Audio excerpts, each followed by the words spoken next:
Hey everyone, it's going really well. Hey, good morning, good afternoon, good evening, everyone. Merry Christmas. I'm the ghost of SDR Leader Future, Dave Wilkins. Unfortunately, Mafalda is stuck in a travel situation. She will be back next time. But we also have the Llama Christmas, or the Christmas Llama. Matt, hello Matt, how are you? Oh, I'm buzzing, Dave. I'm buzzing. It's Christmas time. It's a big topic today, isn't it? Big one. It's a big one. And we decided to go really big for the last one of the, I'm going to take this hat off because I do look ridiculous. And now my hair looks even worse. So we're going to go for a really big one today for our LinkedIn Live, sponsored by Comsor. It's all going to be about how to be a successful SDR leader in 2026. Now, don't fret. We have got the blocks that you will need to be a successful SDR leader in 2026 that we're going to go through today. As ever, please put in your questions. We want to see them. We're starting to see some regular people here. Yeah, the ghost and llama, nothing can go wrong. Exactly, Daniel. Thank you so much. Nothing's going wrong there. If you have questions, let us put them into the chat. We want to answer them. And let's get right into it. So, sales development leadership, it's constantly changing. And we've seen over the last 12 months, there's been some fantastic innovations in terms of technology, which is giving us more time back. But what we wanted to do today is give you a bit more of a clearer, what we believe you should be focusing on in 2026. And we're looking at these 4 areas that we believe are theses you should focus on. And we're going to go through all of these today. Leadership, discipline and identity, cross-functional alignment, operational excellence and process ownership, and people leadership and motivation. So, Matt, let's start with leadership discipline to start off with.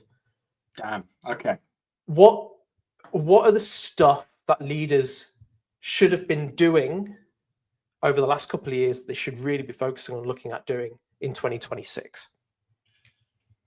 Oh, there's a big one to start with, Dave, because I remember when we was planning for this. Yeah, there's a lot of things on that list. So I think one of them is the one that springs to mind first, maybe because I've been talking about it a lot today with lots of different people, but it's probably like obsessing over what the future of outbound is, because it is changing.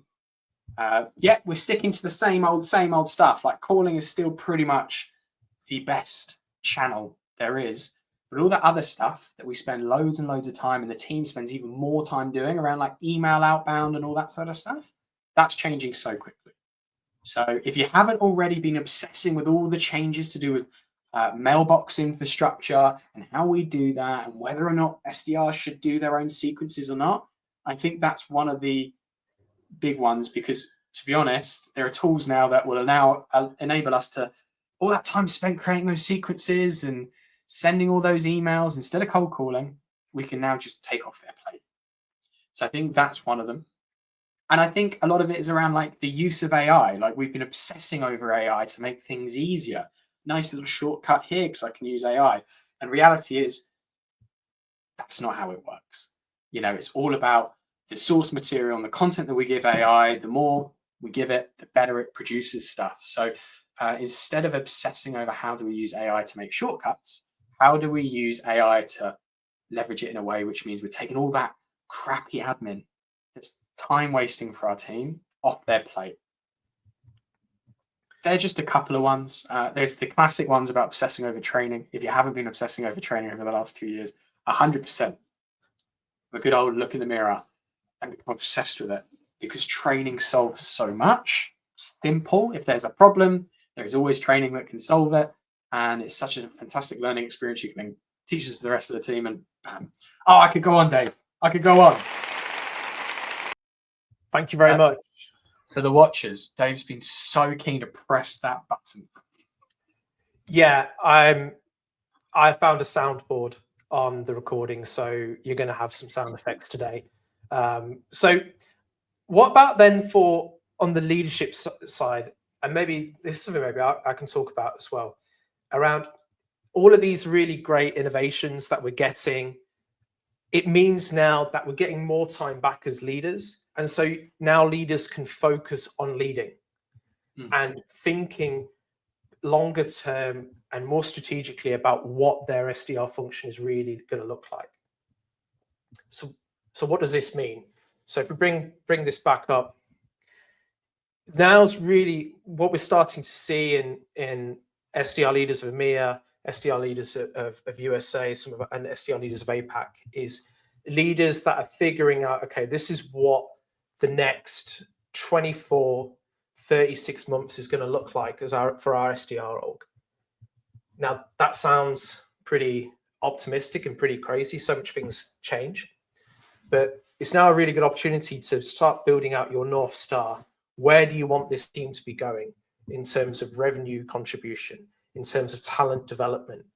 You can start thinking about this, and we're going to talk a little bit more there about cross-functional alignment as well, about how you can do that. But that's some of the really big things I'm starting to see from my end.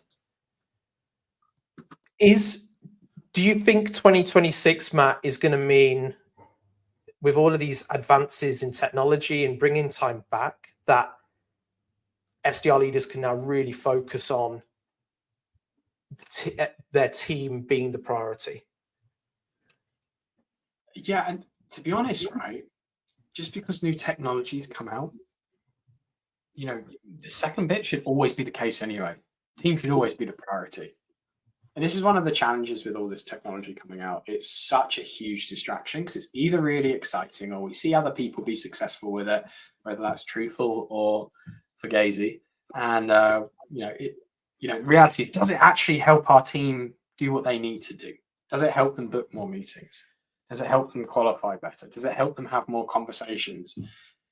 If the answer is no to all of that stuff, or we start wasting too much time trying to implement something or go through the process where we're being sold the dream a little bit, we've got to stop ourselves and be like, okay, we are now wasting more time. It's probably worth us to stop this process than continue it just because we've already spent hours on the process, right? I think it used correctly, 100%, you'll be able to spend way more time on the important stuff with your team. But you've first got to understand what is the really important stuff you need to spend more time doing, what's the stuff that's not so important, and how can we leverage AI, leverage automation, find a tool that helps with that. That's the thought process you've got to go through. And maybe that's a really good one to start off with then, moving to the next one about operational excellence and process ownership. So what are kind of in your mind, some of the key, like one or two key things that leaders should be really obsessed about next year in terms of making this SDR team really great?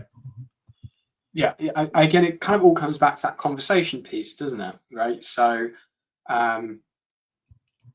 when do we actually book meetings? Well, we book meetings after we've understood a whole lot of information about someone, whether they're a good fit or not.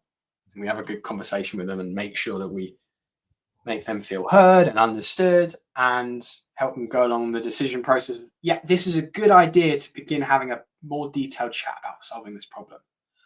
So I think that's it. I think we need to just obsess over, cool, what's getting us in the way of having more conversations? One of the most common ones is always admin, the follow-up process after a call or sorting out lead lists.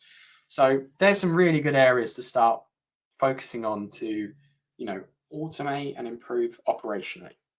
Is there a tool out there that can help us take the qualification from a phone call and put it into our CRM? Because if so, you're going to do two things. You're going to save that SDR a ton of time.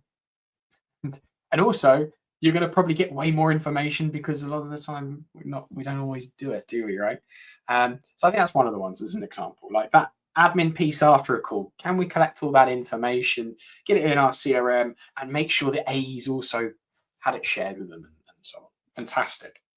Lead list building. That's another big one because we spend so much time trying to build these lists. A lot of the time, they're not always that accurate.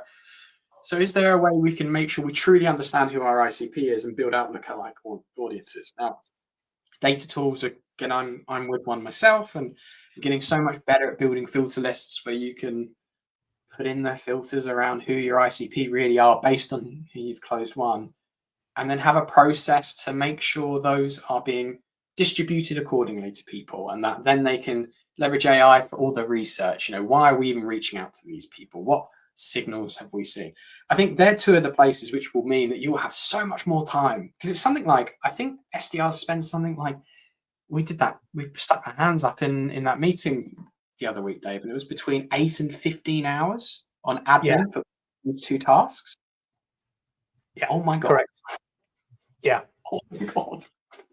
So what about, maybe just to add to that as well, is now the best time to really start thinking about, I'm going to move to alignment here, thinking about that handover process between SDRs and AEs?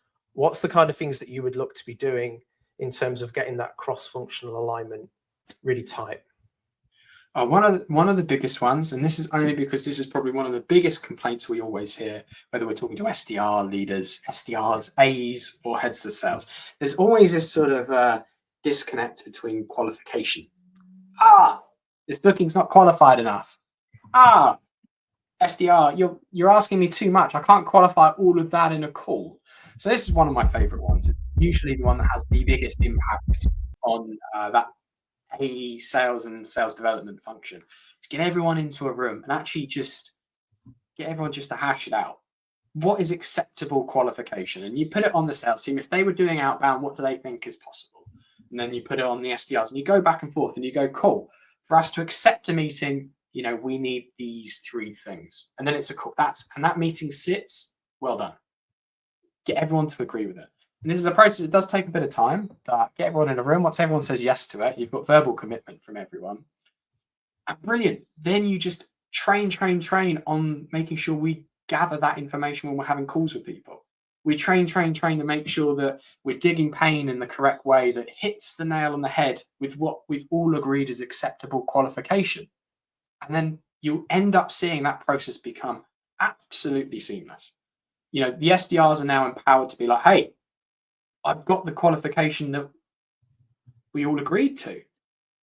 And I think that's a huge one, because at that point, you're then working more as a team. It's less like, AE's trying to defend themselves because their pipeline shit, because they haven't got enough qualification. No. At that point, it then becomes something else. Help them. They need to go and do some more outbound themselves, because we're all in agreement. And that sort of thing also then helps outbound, because we've all agreed on what we're looking for from people. So then we start using that. Again, we touch on the signals, right? I'm now looking for those specific signals in people. And then as soon as I hear those specific signals that we've all agreed on, I get really excited. Cool, we can help you. And you get a round of applause from everyone as well from doing that. Yeah, absolutely. Everyone wants a round of applause. Yeah. Let's just take a break for a minute, just to say thanks ever so much and say that this LinkedIn Live has been supported by Comsor. I'm wearing a Comsor Christmas hoodie, Christmas jumper right now. If you ask Comsor nicely, I'm sure they'll consider getting you one as well. Comsor unlocks the power of your network, something we're talking about, enabling you to scale your business and amplify your resources and increase your presence in ways that traditional marketing or advertising channels can't. So with Comsor, you can fill your pipeline with more warm intros, get more referrals from customers, multi-thread, and leverage your social proof. So I'll add in a link where you can check out Comsor a little bit later on, but thanks ever so much for supporting the LinkedIn Live this year. So let's talk a little bit more about cross-functional alignment as well. In terms of, we talked about AEs and the SDR piece. Should we also be talking to other our stakeholders, like marketing, things like that? What the kind of conversation is that we should be looking to have with marketing, for example, heading into the new year? Absolutely. This one may ruffle some feathers. So audience, if you disagree with me here, please come at me. I'd love to hear your standpoint on this. I'm pretty much now of the opinion that SDR function should be a marketing arm, not a sales arm. I honestly, I'm now so convinced of it. Why? So there should be alignment there, because 9 times out of 10, there's never alignment there, right? It's the one we always. It's the tale as old as time. Sales and marketing. We're always competing on what marketing qualified is, or whatever, right? It's lead gen's lead gen. Whether we're spending ad money on it, whether we're doing resource collateral and building stuff like that, whether we're having conversations. Your SDR is actually marketing when you think about it. The sales bit starts once someone enters the sales cycle, which is the bit after the SDR is. So, yeah, 100% we should be talking to marketing. And there's so many positive things from an alignment there, right? I was actually going to say, one of the most interesting things you could possibly do at your organization is go around all these functions and get everyone to define what the ICP is, the ideal customer profile. I would bet a fair amount of money that... do you know what, Joey? I was even thinking of you. So I was so buzzed to see you say that. But yeah, see if people are aligned on the ICP, because a lot of the time people don't really understand. It's always a mix. It's always a mix, and usually probably the A's will have slightly the best understanding because they're closing the business. They know who closes. And then the problem starts happening when marketing are advertising to a different ICP, SDRs are targeting a different ICP, then no one's really working together. So go around and ask that question. Make it an absolute mission that we all understand who our ICP is. If it's multiple, segment them out like 100%. And then again, there's education that comes off the back of it. And yeah, it's such an interesting one when you go through that process. But that's the thing. If you can align that with marketing, brilliant.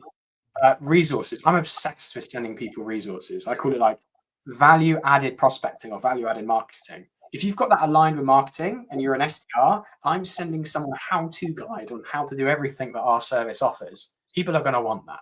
Like, they're going to want that. You have this problem, Dave. Here is our 15-step do it yourself. Would you like it? That is so much better than, hi, Dave, I hope this email finds you well. I'm guessing that you're experiencing this problem. We offer this solution. Shall we have 10 minutes next week to chat about it? It's like, no, it's such a different thing. So if you're aligned with marketing, you can start doing that sort of stuff. They're going to make ebooks, put it on the website anyway. Use that in your outreach. Send it directly to someone, ungated. You don't need to gate it at that point, because you can see if they open it, you can see if they click it 9 times out of 10. So there's so much benefit to aligning there. I can align with all of them. But yeah, put SDRs under marketing. Yeah, and I think we're seeing that in the survey as well that we just did, State of EMEA Sales Development Survey. Check it out. It's on our company page on LinkedIn. You'll be able to find it there. And we're starting to see that that drifting back for leaders, SDR departments reporting into marketing. So we've talked about some really good stuff so far about really what to focus on. It's what's our SDR AE alignment, get in a room, sort that out before the new year. Also about what is our ideal customer profile, make sure that we've got that all tied in, and make sure that we're all talking the same language as we go and speak to prospects. Why don't we start talking a little bit now about on the final section, which is about people, leadership, and motivation. So something that was found in the survey as well was around about working conditions, and it looks like the optimal time spent in an office environment is about three days a week, because you're starting to see there that's where the most attainment to quota is happening. If teams are spending 5 days a week in the office, actually performance is lower. So maybe Matt mention a little bit and comment a little bit on kind of the mismatch between what companies are offering, but actually what people want, and having that optimal working environment. Yeah, it's a really interesting one, this. And it's fascinating when you chat to people who are either like fully remote and still doing well. The reality is, I think we are more used to, and especially if maybe you're in an SDR leadership role and you've got more than 5 years experience, you are probably more used to that in-person setting. You're probably better at getting SDRs hyped face-to-face. Like, reality is, like, I know I'm 100% am. Doing that virtually, I'm not so good at. So it's a different skill, to be honest. So if you are fully remote, don't stress. Us saying 3 days is better isn't a disaster for you. You've just got to make sure that you're managing those virtual meetings effectively. You're still pumping people up in an effective way. You're not overdoing it. But yeah, I mean, I can see the 3 versus 5. Like, you know, people traveling, you know, doing that 3 days a week, that time add on another 2 days. You're going to be more tired depending on how close you live to the office. But, you know, that FaceTime is really important. Getting people in the room sitting next to each other and cold calling, really important. Now, virtually, you can still do that. You can get like calling room software where you can call with people and you're doing it with each other. There's so much evidence to show that having people calling at the same time next to each other, whether that's virtual or face-to-face, is way more effective, because the lows you're sharing with each other, you're laughing it off. The highs, you're visibly seeing them, you're seeing it work. So it motivates you to do more and more and more. So yeah, I would 100% suggest trying to get some days in the office. I miss it so much. I actually miss it so much. I'm fully remote now, and I would rather be multiple days in, to be honest. So this is a daydreaming background for you to talk about days past. Really yeah, I think the other Marcus just put a question about really interesting data, 3 versus 5 days in the office. Where's this from? Check it out in our State of EMEA Sales Development Survey. Marcus, if you want to drop me a message, or if anybody else wants the survey, drop me a message on LinkedIn and I'll make sure I get it over to you. So let's talk about, here we go.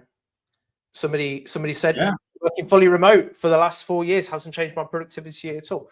But Mariana, I know you're awesome. So there we go. She's very good, Mariana. I just want to say that. Question for Mariana. I mean, Mariana, are you're a sales leader, right? SDR leader versus SDR. SDR. Wow. Okay. Fantastic. Are all your colleagues the same? That's my question. Let's follow up with that. And also, like, maybe this is the thing. Like, you can build a setting that works really, really well virtually. I suppose how we frame this conversation to start with is like those companies that are like, you need to be 5 days back in the office every single day.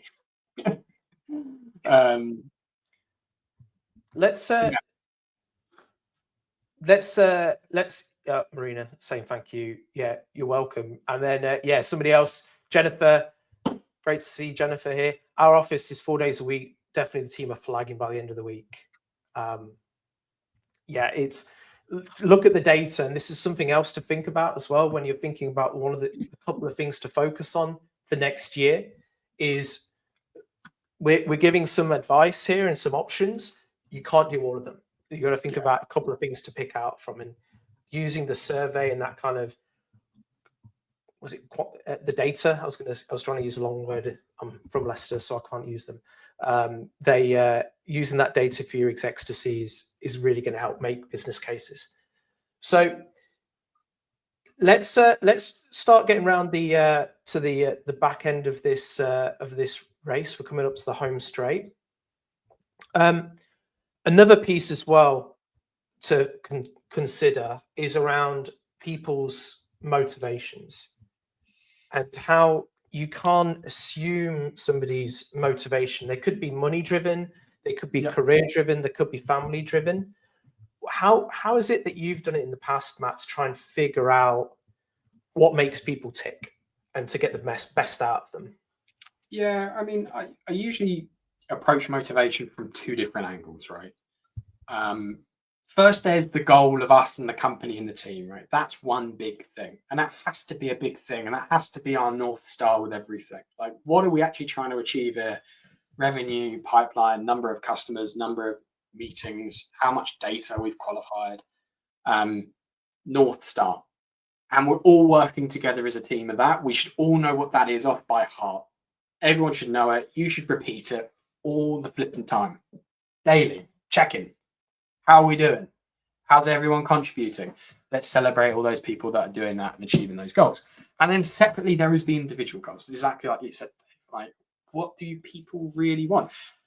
Now, you have to be a bit careful here because there's only so much you can control with people's motivation, what they want to do, whether it's money, progression, work-life balance. You then just got to work out how do we then achieve North Star and tailor it to the individual. And that's where your one-to-ones come in, right? But that's you tailoring it to them. If it's money, then cool. What are the skills you need to learn to earn more money here? If it's a certain skill that's holding you back on a number of meetings or achieving President's Club and hitting the kickers, then let's work on those individuals. Now I'm tailoring to their specific goal. So you've got to have these conversations with people. And by the way, ask them what motivates them. A lot of the time people will just say money because they don't really know, but you'll probably be able to work out whether money is actually the answer.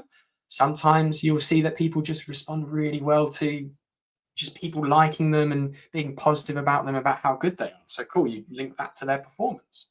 Every time they do really well, it's praise that person like crazy. And they'll get to thrive off it. If it's work-life balance, then, it's one of these things where, cool, people hit certain targets, spend more time at home, finish early on a Friday, simple stuff like that. You've got to ask them individually, but can I just say it's really important to make sure you're separating that from the real big picture goals, which the team are all working together on. And I think that's when you become a real good leader, because you're like, your team individually, one-to-one. You also know them all working together. If you can share this information with other people as well within the team so they know each other's goals, fantastic. Great. People want to get promoted. Cool. Plan out the next 12 months for them. Achieve certain goals. Get certain steps towards your next role. So that's normally how I would approach this. I've also spoken to other really successful SDR directors who do exactly the same thing. And it's always about splitting these two. The individual goals, it takes a lot more effort than the team goal, by the way. But you have to do it because otherwise they're not going to be invested in your team goal. So you've got to do both. 100%. So as we start to wrap this up, and if people have questions, please drop them in. You can't do everything as a leader.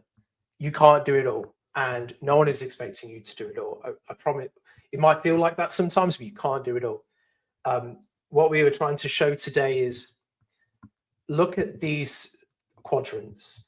Look, if you're going to take something away from today about what you should focus on in 26, these should be the 4 themes that you're looking at in terms of what good leadership really looks like, and really figure out that alignment.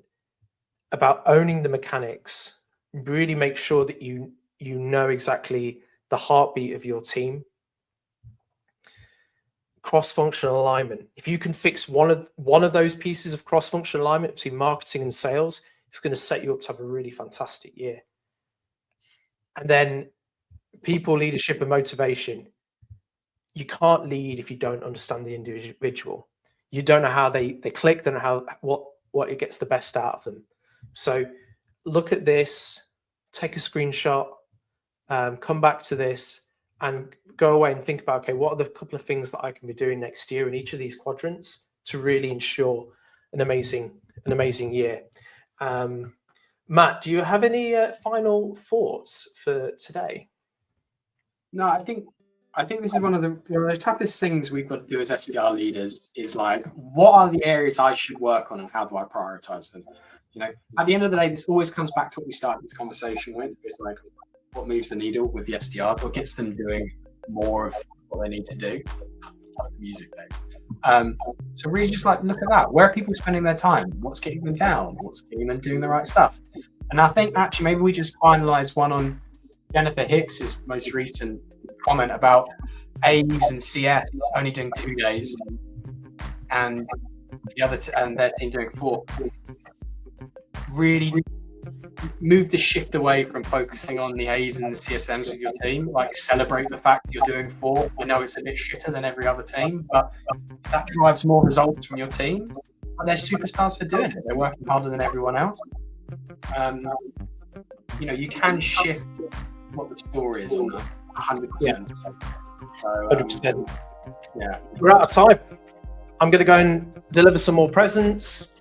Matt's going to get on his llama. Yeah. It's great to see you this year.